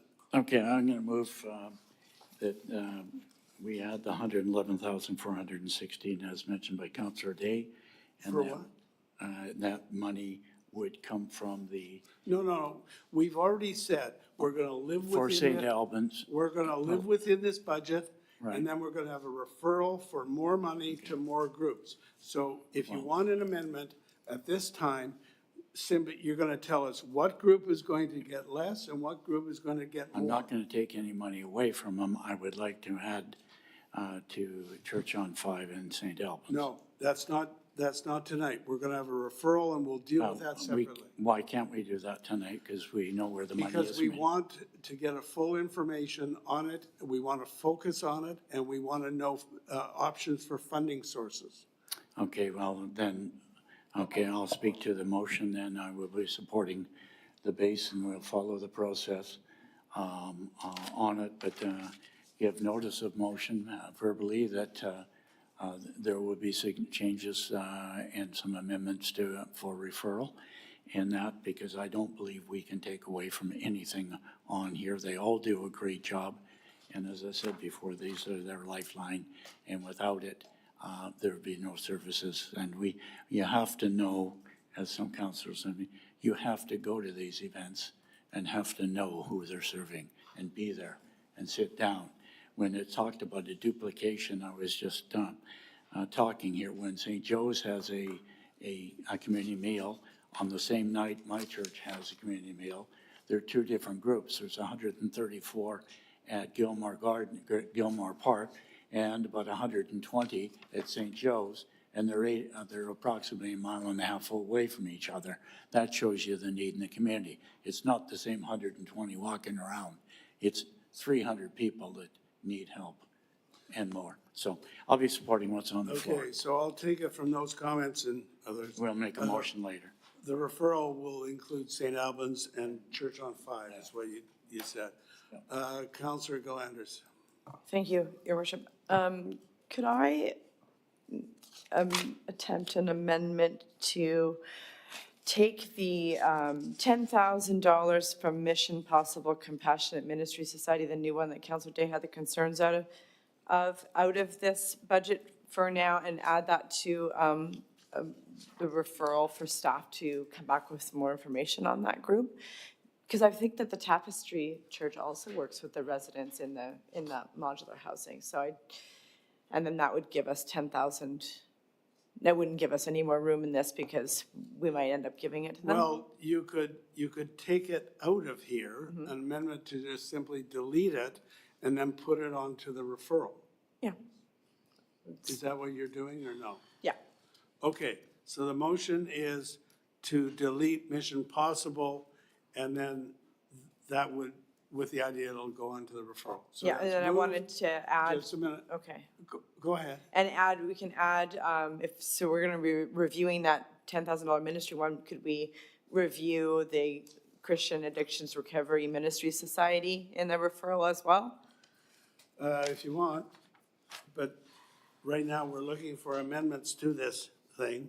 So the motion is to delete the monies, $10,000 to Mission Possible, right? Yeah. Is it seconded? So that's moved and seconded. I've got a few councilors here. Anyone want to speak to the amendment? Councilor Hobbs. Thanks, and through the chair. So just on the amendment, you're deleting this with the intention of later on adding it on to the referral that will have it reconsidered with the other Church on Five in St. Albans. So it's not deleting it permanently, it's just deleting it for further discussion and consideration and explanation. That's correct, because then Just a minute, Okay. just a minute. yes, because then if we decide we don't want to give them a full 10,000 and maybe we just want to give them 5,000, then we could give 5,000 to another group in the end, after the referral's over. Well, another alternative would be to simply, just, hold on. Another alternative, instead of deleting them, would simply be to direct staff to give us more information next week. Yeah. For Mission Possible. That's fine. Okay, so Good. staff, you've got that direction. We don't need the amendment, okay? All right? So, that's all. Councillor Heed. Yeah, just for clarification purposes, Mayor, this is also, we're not amending the motion put forward to accept these grants, but we are going to make a referral to look at Church on Five, Parish, and a couple of other things. Is that correct?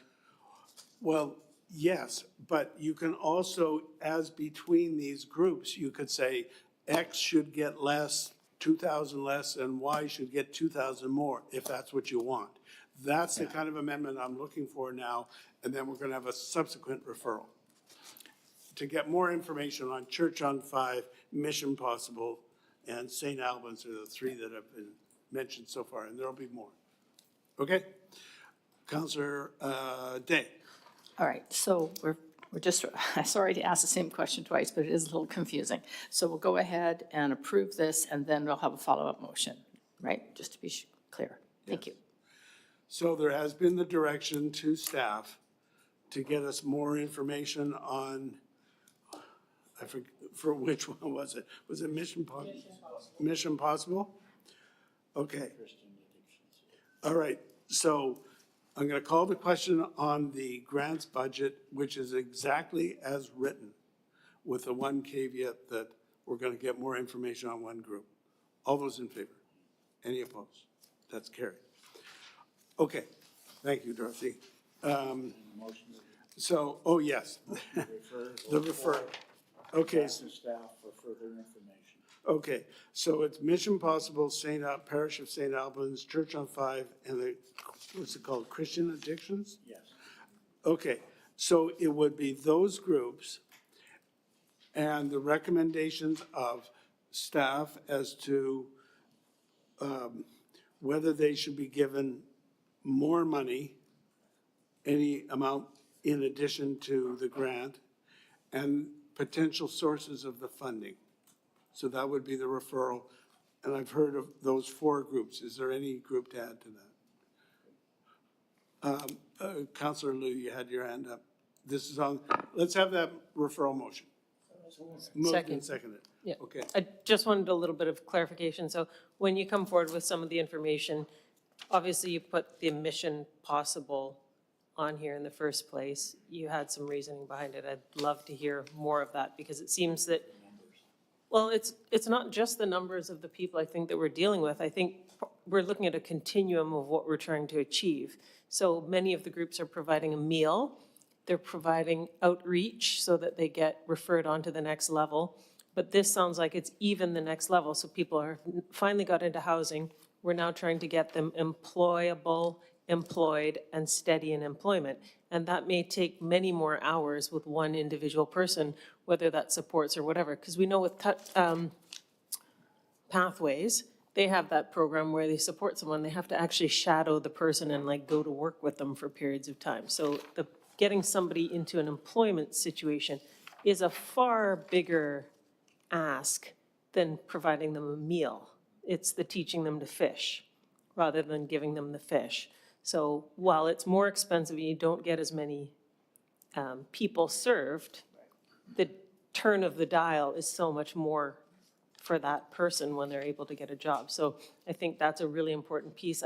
And I don't want us to be missing that just because we're kind of too easily mired in the numbers. So thank you if you could help us understand why you suggested it. Thank you. Yeah, the numbers make a difference, but they should not be determinative.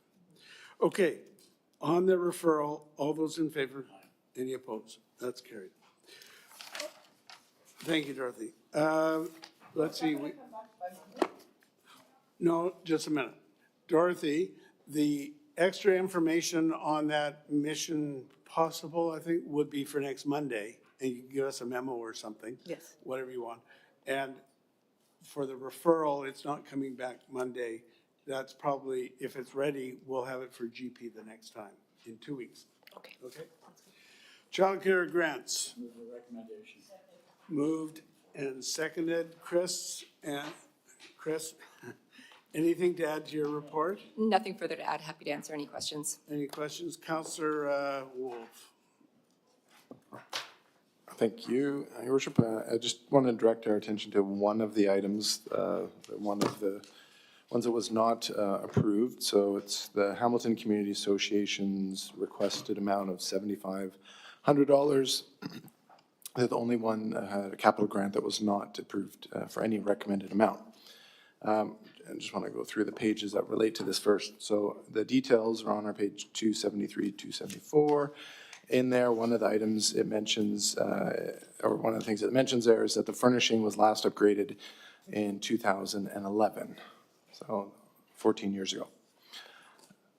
And more details about their project. And then on our, we got a nice table on 259 and 260 that highlight all of the capital grant requests in more condensed, summarized descriptions. There are many of these that are being approved that have very similar requests, looking for equipment, looking for furnishing, looking to replace things, looking to add things. And then, just last page to go to, is in the actual report at the front end, page 234, shows the list of the 11 organizations 10, because one has 2, that made requests. And for full disclosure, I have 2 kids in daycare, not in this one, in Hamilton. So I reached out to the Hamilton Community Association, which I'm the liaison for, just to let them know. And they kind of felt, including our community facilities coordinator staff person, as well as the president of the association, and many others chimed in, that the equipment is actually failing, and their childcare licensing officer has commented on the degraded condition of their furniture and equipment. Many of the members, when they heard that this wasn't being approved, were quite concerned and felt like their application maybe didn't highlight this well enough, but that it is in need. And they sent me a couple photos here. It shows like the press board is like fully exposed and the dials and stuff aren't holding the fronts of these things together anymore.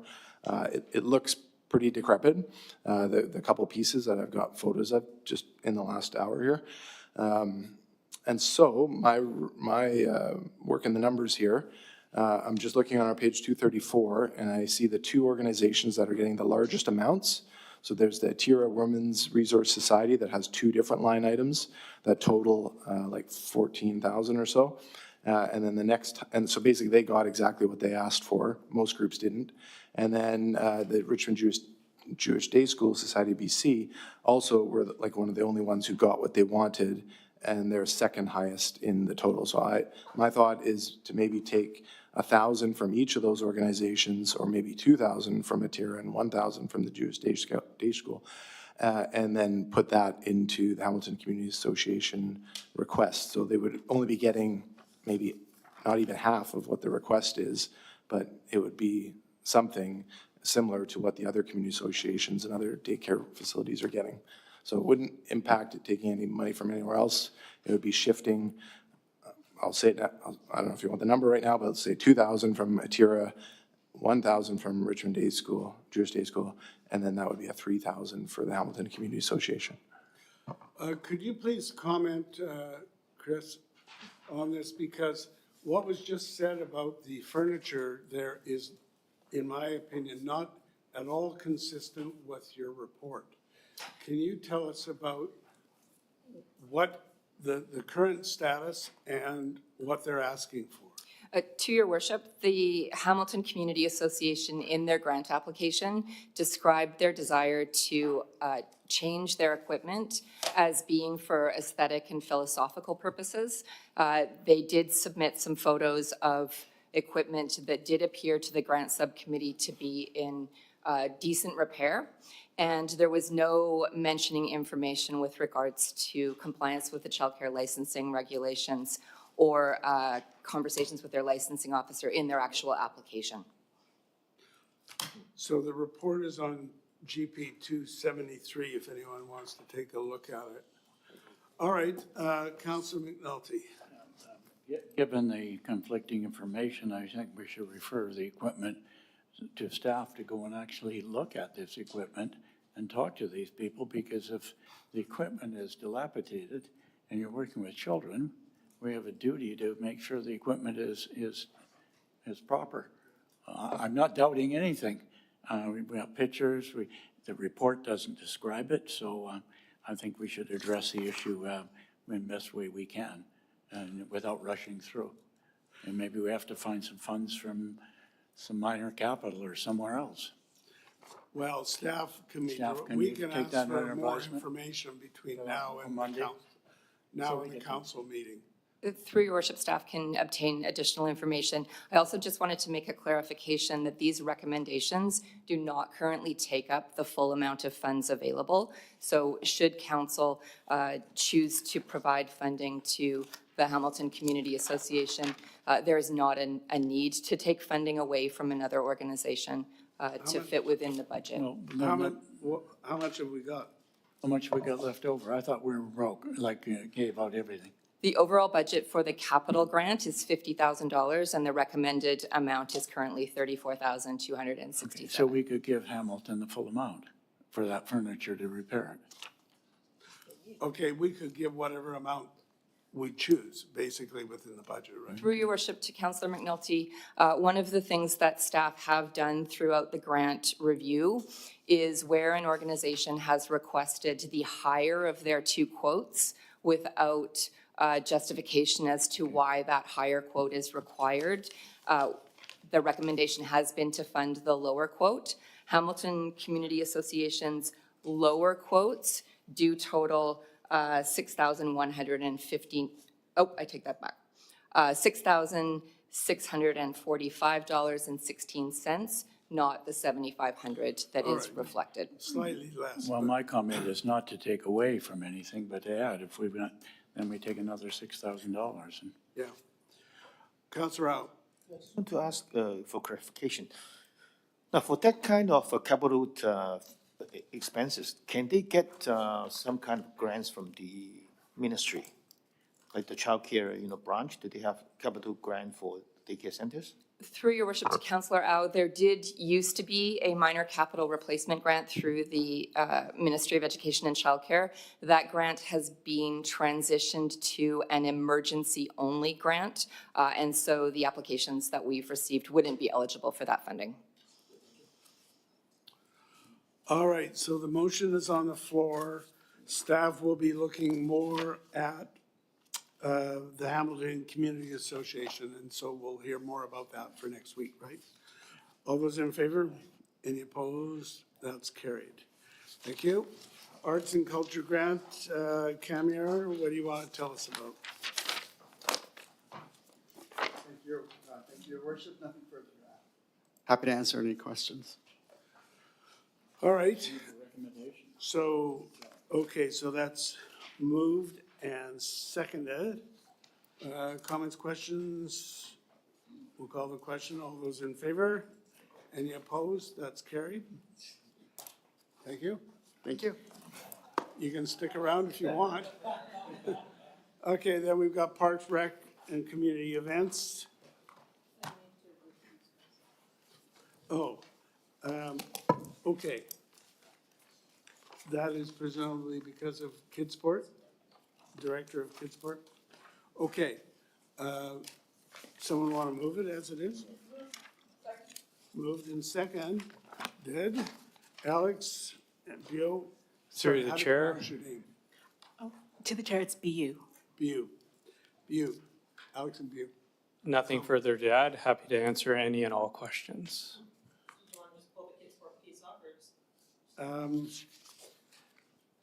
Why don't we ask you to excuse yourselves, and we'll go.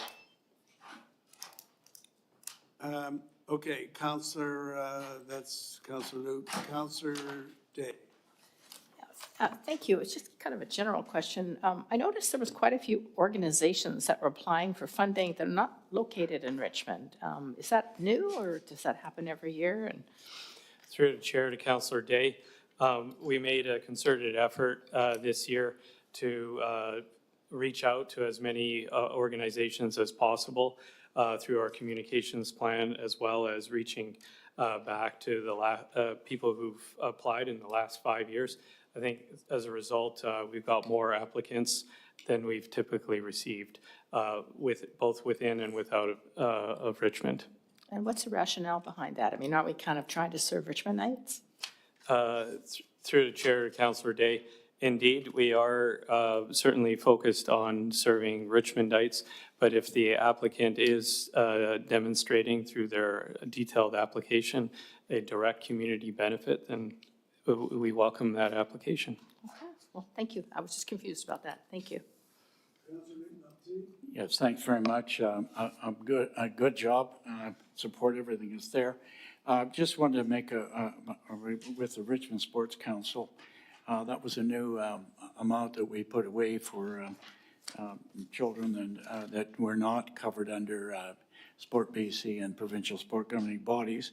And they've moved into areas like dance as well as an activity, which is a sport, and it can be.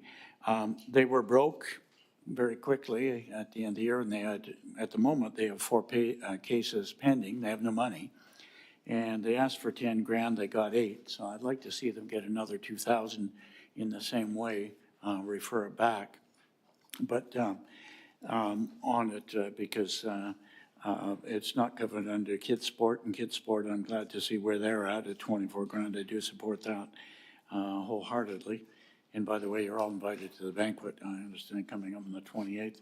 But I do have a question to you, to staff, which was really, when you read line by line, there is no, we've created environmental grants. My question is, why do we not have agricultural grants? We've got the Sharing Farm, and we've got Kwantlen. We talk about food and food production and food safety, yet they're in Parks and Recreation with sport and asking for money. So it's my baseball bat and ball versus you growing turnips in Terra Nova, or tomatoes, okay? And in a way facetiously, but seriously, I'd like to refer to staff to look at the idea of establishing agricultural grants as well for those that are looking at groups of preparing of food. We know the Sharing Farm takes teen to the food bank. We see them down at the farmer's market in Steveston, and food there, along with the professional vendors, et cetera. So there are two in here right now, and quote, in a way, in my opinion, that don't fit but warrant consideration, but in a totally different manner, and not improving a diamond or a court or this sort of thing. So I'd like to make that as a recommendation. I was going to bring up a Parks and Rec, but it actually fits right here with giving the Sharing Farm $29,000. Have no problem with that or more, but we could have an amount where they could get more if it was in that. And also Kwantlen, we're not even giving them a dime, and they asked for 10, regardless of what they're asking for. But the point is, they're in their own. So, Your Worship, at the end of it, I'd like to make that referral back to staff once this goes through. Okay. I do comment that if you've got a group that wants 2,000 more, surely it should come out of this pot. These are the grants. This is the budget we have. So if they're to get 2,000 more, what gets maybe 1,000 times 2, you know? Well, last year we took 5,000 away from Kids Sport, but they're right back up, and I hate to take away from anybody. Well, Kids Sport, I think that we didn't we have that same amount of money? It's Last just, year, and we took the 5,000 away from them, but I don't want to do that. I see, okay. Well, my suggestion is that, we've got the motion on the floor. If you want to say, take 1,000 from this and 1,000 from that and give it to Sports Council, we can deal with that. But I really don't think it's very productive to cut up your budget like this and just avoid the budget. When we're broken, we come back to council with cap in hand. Okay, so Councillor Galanders. Thank you. Yeah, there's not a lot that we could take away from, but I would like to give the Kwantlen Farmers Market Society something, because we're really talking about local food, especially in light of the this trade fiasco. And yeah, so why not give Kids Sport the 20,000 that we gave them last year and apply the 4,000 extra to Kwantlen? Or we could take away 3,000 and give 3,000 to Kwantlen. Is Kwantlen, is that? Kwantlen Farmers Polytech, Market Society. Is that their program? To the chair and Councillor Galanders, I'd like to clarify that both Kwantlen Farmers Market and the Richmond Agricultural Industrial Society were in effect taken out of this grant program because they are going to be, that same application will just be shifted over to the support food security through community-driven events grant. Well, that's what Bill's basically saying. Oh, okay. Essentially. Okay, so we don't need to Just do wanted that. to provide that clarification. Doesn't sound like So we need to. where the grant says it's 0 or denied, it's just being shifted It's denied for the time being. Okay. to another grant. Why sharing? Yeah, then why is it different? Because Okay, it's a society. just I a minute, guess. hold it. We've got a speakers list, and secondly, you're gonna make your referral to look at separately, take out the agricultural items and deal with them separately. Okay, so we'll call the question on the motion as it is, which is as set out. All those in favor? Any opposed? That is carried. Now, you, Councilman McNulty, you want to make a motion to have staff Yeah, analyze? referral to staff to examine the propriety of setting up agricultural grants for various organizations that actually grow food or are part of food security. And noting the groups that would be taken out of this set of grants. Okay. Okay? All right? I want to finish this off. Okay, so on the referral, moved, seconded, discussion, all those in favor? Any opposed? That's carried. Okay, could we let someone, Alexa back in, please? Okay, that brings us to the environmental enhancement grants. 38,000. And that's the full budget. Moved and seconded. Discussion, Councillor Wolf. Thanks, Your Worship. Just one to highlight here. Actually, there's a number of them that are addressing the growing problem of Himalayan blackberry taking over our natural areas. But the one project specifically I wanted to highlight is the Green Teams of Canada, and I had a question to staff about that one. So they, just looking at two side by side here, Green Teams of Canada is in a deficit, yet the Steveston Community Society below it is a $1 million surplus, because they disclose that in the society financial information here. Yet both kind of get a little bit hit on their request of the max 2,500. And I just note that recently at our budget, we didn't approve hiring staff to do this work. So we're leaving it to a single event of volunteers to remove blackberry from Terra Nova Natural Area. I wonder if staff could just comment on how, because it does mention in their submission here that they do have a fee-for-service partnership with the City of Richmond. Is this the only way that they can have that partnership for the year, is just through this one grant approval, or is there other mechanisms to utilize them and support the work that they're doing that no one else is doing? Through the chair to Councillor Wolf, staff do work with Green Teams of Canada on other projects, specifically on invasive plant pulls at other locations. So where would that, and if I can just follow up then on that, it just mentioned in here that I think they did 3 sites or something last year. How can that be ramped up to like 30 sites? Through the chair to Councillor Wolf, in addition to working with Green Teams of Canada on specific projects, for example, at the Richmond Nature Park or elsewhere, to manage invasive species, staff are also do volunteer projects and with the community, volunteer invasive plant pulls that does not involve Green Teams of Canada. There are various approaches that staff take to manage blackberries beyond just working with this one group.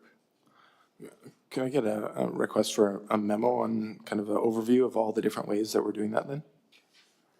To council, please, thanks. A memo on our methods of activating blackberry removal in the city. Through the chair to Councillor Wolf, if I can add, well, they are a nonprofit. They do charge us if they come out and provide assistance. So if you're wanting like an additional 30 events, that will cost us, and we would need funds to do that. We currently utilize them for a number of events, and then throughout our own staff initiatives and programming, we work with the community and do that solely as a non-cost event. Great, and I'll echo the request that if we could have that provided to the council, then we could see how much we're saving, perhaps by not having an organization with a fee-for-service contract to do 30 events, how much are we actually saving? But how much of a dent is that actually making? Because I think a lot of it is just flail mowers from what I've seen and participated in. Through the chair to Councillor Wolf, if I could add for awareness, we do have the referral from council on Blackberry management that is coming forward this spring that will be addressing most of this. All right, thank you. All right, let's call the question. All those in favor? Any opposed? That's carried. Some move adjournment. Okay, we're now adjourned, and we'll go to the Finance Committee meeting. Yep, Finance. In a minute. Got another agenda. All right, so may I have a motion on the minutes for the Finance?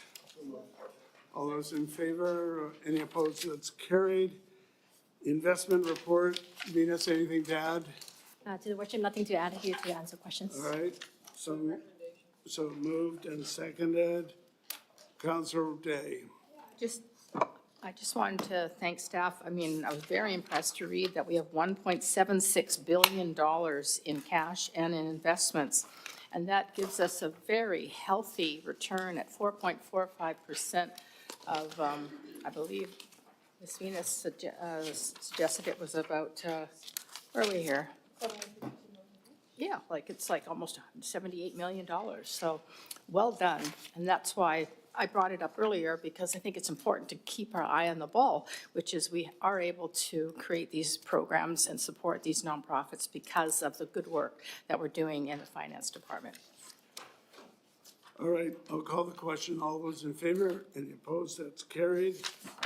And on the revenue anticipation borrowing, anything to add, Venus? Nothing to add. This moved and seconded. This is just an in-case situation. That's correct. All right, all those in favor? Any opposed? That is carried. Some move adjournment. We're now adjourned, and we'll go to the closed GP meeting. May I have a motion on closure compliance in the agenda?